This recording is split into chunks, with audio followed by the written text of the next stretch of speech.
Hey, anime fans, welcome back to Otaku Central. Today, we're totally nerding out about Demon Slayer, Kimetsu no Yaiba. Yeah. We're going to hit all the highlights, from Tanjiro's seriously rough start all the way through the craziness of the Swordsmith Village arc. Definitely. Think of it like your ultimate catch-up guide. Exactly. An express pass to catch up on everything that makes this series just so awesome, whether you're deep in the manga or just following the anime. Totally. Get ready to relive all those epic moments. I mean, from that heart-wrenching demon attack that kicks everything off, right? Oh, yeah. To the latest unbelievable battles Tanjiro and the gang have faced. We're going to break down the characters we love, the fights we can't forget, and, what makes Demon Slayer just so special. Okay, so let's jump right into that very beginning. I mean, talk about a gut punch.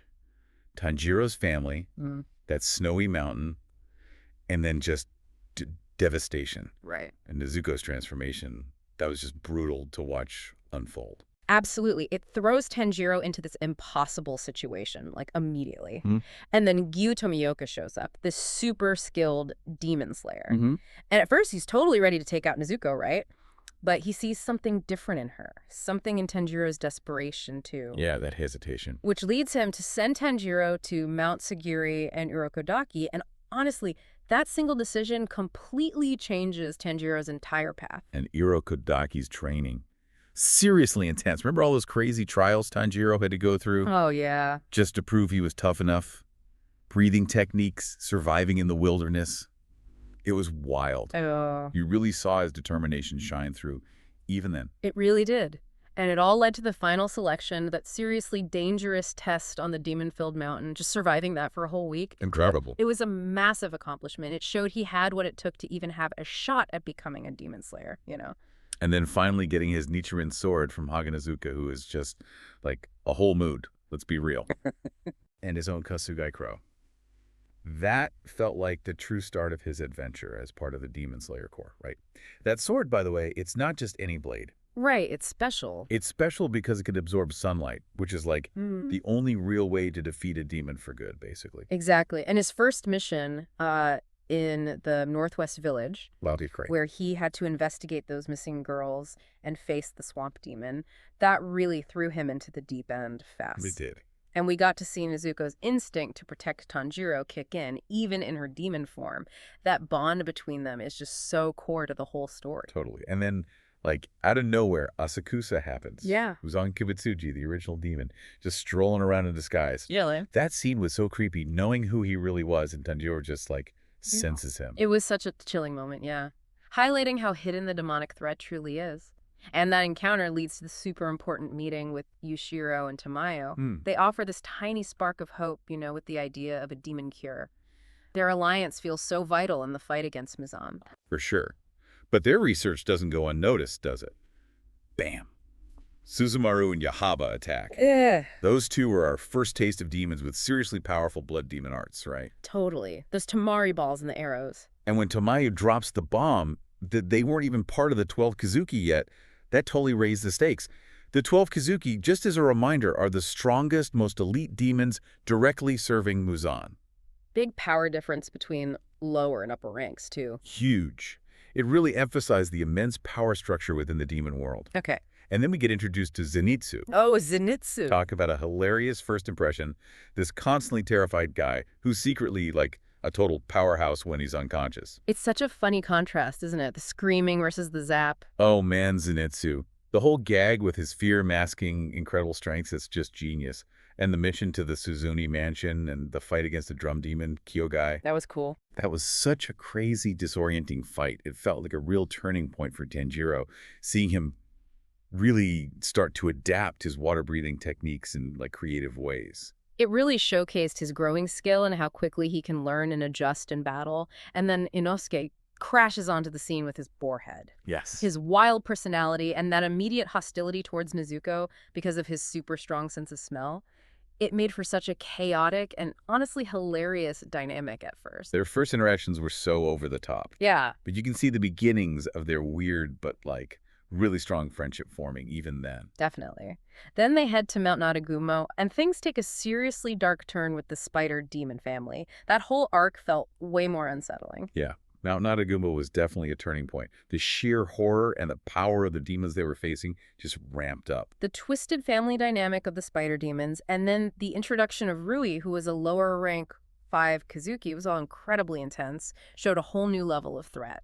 And the overwhelming power of those demons, it really hammered home just how huge the gap in strength could be and how desperate the other demon slayers on the mountain were. Right. That's when the Hashira Gyo and Shinobu finally arrive, and you just know things are about to get serious. Yeah. The Hashira, I mean, these are the most skilled and powerful demon slayers in the entire Corps. Their arrival was a huge relief, but also, a stark reminder of just how dangerous the situation had become. We also saw Tanjiro, Zenitsu, and Inosuke really pushed to their absolute limits.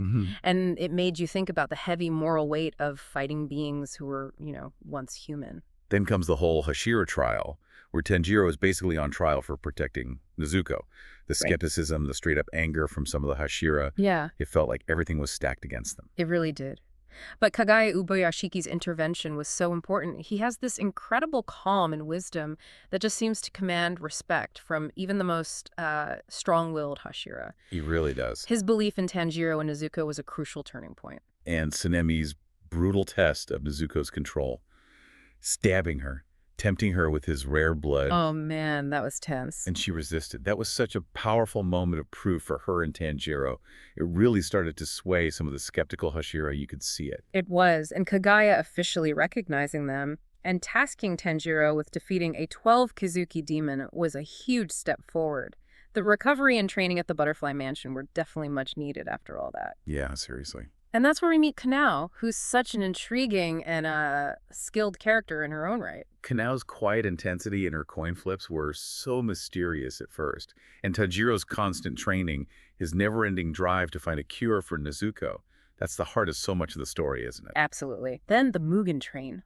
What an arc, both literally and emotionally. Yeah. The Mugen Train arc was amazing, but also absolutely heartbreaking. The mystery of all those disappearances, and then the introduction of Rengoku, the Flame Hashira. He was such an inspiring and powerful figure right from the start. Rengoku, he was incredible. His unwavering spirit and his complete dedication to protecting everyone were just phenomenal. But then the battle against Enmu, lower rank 1, Right. with his nightmare-based blood demon art, that was so trippy and required some serious teamwork to beat, especially while they were trapped in those terrifying dreams. It really tested their ability to think strategically and rely on each other, even in the most bizarre circumstances. But the real emotional gut punch came with Akaza's sudden arrival. Oh, God, yeah. Upper rank 3, and his brutal fight against Rengoku. That battle, the clash of their ideals and power, and Rengoku's death. Devastating. It had such a profound and lasting impact on Tanjiro and Inosuke. You really feel it. It was absolutely devastating. Yeah. But Rengoku's final words and his unyielding spirit definitely became a driving force for them. Then things took a completely different turn with the Entertainment District arc. Total shift. Going undercover in Yoshiwara with the flashy sound Hashira, Tengen Uzui. That was such a wild change of pace. It was a completely different vibe, wasn't it? The undercover work, trying to gather intel while navigating the complexities of the red light district, was a fun switch up before things got, incredibly dangerous. With the reveal of Daki, upper rank 6, and her connection to her brother, Gyutaro. These upper rank demons are just on a whole different level of power. Those fights against Daki and Gyutaro were insane. The sheer destructive power of upper rank demons was terrifying. And the insane teamwork they needed to finally take both of them down. So much damage. The serious injuries they all sustained. It really showed the immense cost of fighting these top-tier demons. Absolutely. And Nezuko's surprising demon transformation during her fight with Daki, showcasing those unique and powerful abilities. That was wild. That was another huge development. It really hinted that there's something very special and different about her compared to other demons. And even after that hard-fought win, you see the other Hashira, like Obanai Guro, starting to, maybe grudgingly, recognize Tanjiro's potential. Yeah, a little bit. Even Kagaya seemed especially pleased with their progress and the information they gathered. It was a clear sign that they were earning recognition for their strength and unwavering determination, which leads us straight into the Swordsmith Village arc. Right. After all that, you'd think they'd catch a break, but nope. Muzan has this creepy meeting with the upper ranks in the Infinity Castle, furious about the blue spider lily. Still search for that. And he sends Hantengu, upper rank 4, and Gyoko, upper rank 5, straight to the Swordsmith Village. Like, immediately. And we get that quick flashback with Sumiyoshi Kamado and Yori Tsukikuni that felt super significant, even if we didn't totally grasp why at the time. Oh, yeah. Major foreshadowing there. Then Tanjiro arrives at this hidden village, meets Mitsuri, the love Hashira, and Muichiro, the mist Hashira. These two Hashira have such distinct and awesome personalities and fighting styles. The Swordsmith Village was such a cool and unique setting. Meeting Mitsuri and Muichiro, two incredibly strong Hashira with such different approaches, immediately set the stage for a major conflict. And Tanjiro's interactions with Kotetsu and that intense training doll, the Yoriichi Type 0, especially with Muichiro's initial coldness. Yeah, he was harsh. It made for some great character moments right away. Muichiro was so blunt at first, but Tanjiro standing up for Kotetsu was a real testament to his kind nature, even then. And then, boom, the village comes under attack. Hantengu's crazy clones and Gyoko causing all sorts of chaos. The battle against Hantengu's multiple clones, Sekito, Aizetsu, Karaku, and Yurogi, was such a strategic nightmare, right? Each with their own distinct powers. Totally. And Rukiro's fight against Yoko, getting trapped in that gross water prison, was terrifying. But his struggle to regain his lost memories, his tragic past with his twin brother Yuichiro, that was so crucial for his character arc. Oh, definitely. And his ultimate victory, it felt earned. That flashback to Muichiro's past was so sad, but explains so much about him. And his eventual awakening, remembering his father's words, leading to that awesome defeat of Yoko. Such a great payoff. Totally satisfying. Meanwhile, Tanjiro, Nezuko, and Genya were facing impossible odds against Hantengu's clones and the terrifying emergence of Zohakuten. Zohakuten was scary. And Genya's unique abilities, his way of temporarily gaining demon-like powers by eating them, really shone there. Genya's abilities are definitely one of the most intriguing and honestly kind of dangerous aspects of the group. And then Mitsuri jumps into the fight against Zohakuten. Yes. Love Hashira time. Showing off her amazing love-breathing techniques and giving us a glimpse into her own reasons for becoming a demon slayer. It was awesome to see her in action and finally understand her motivations. Mimeso was incredible. And that final showdown with Hantengu's tiny true form, Nezuko's unbelievable ability to walk in the sunlight. A big moment. And Tanjiro's agonizing decision. That whole sequence was just nonstop tension. And then the unthinkable happens and Nezuko conquers the sun. It was a total game changer, like completely shifts the entire goalpost for Muzan. Absolutely. His immediate realization of Nezuko's immunity. You just know that's going to have massive repercussions for everything moving forward. And the heartfelt gratitude of the swordsmiths towards Tanjiro after all that craziness was a really sweet moment too. Wow. Okay, so what an incredible journey we've just relived, from Tanjiro's heartbreaking beginning to the epic battles in the Swordsmith Village. The growth of these characters and the unfolding mysteries of the demon world are just so captivating. Absolutely. And think about Nezuko finally being able to walk in the sun. What does that even mean for the future? How is Muzan going to react to this huge development? Right. His main goal just changed entirely. And what insane new challenges are waiting for Tanjiro and his friends as their quest continues? It just opens up so many possibilities. This deep dive into the Demon Slayer story so far really only scratches the surface, doesn't it? There are just so many amazing details, character moments, and little hints of what's to come that we could talk about forever. Totally. It just leaves you wanting more, right? Like, what happens next? Absolutely. Well, thanks for hanging out with us here at Otaku Central. We hope geeking out about Demon Slayer with us has been as fun for you as it has been for us. Hope so. Thanks for watching. Don't forget to like and subscribe for more anime content.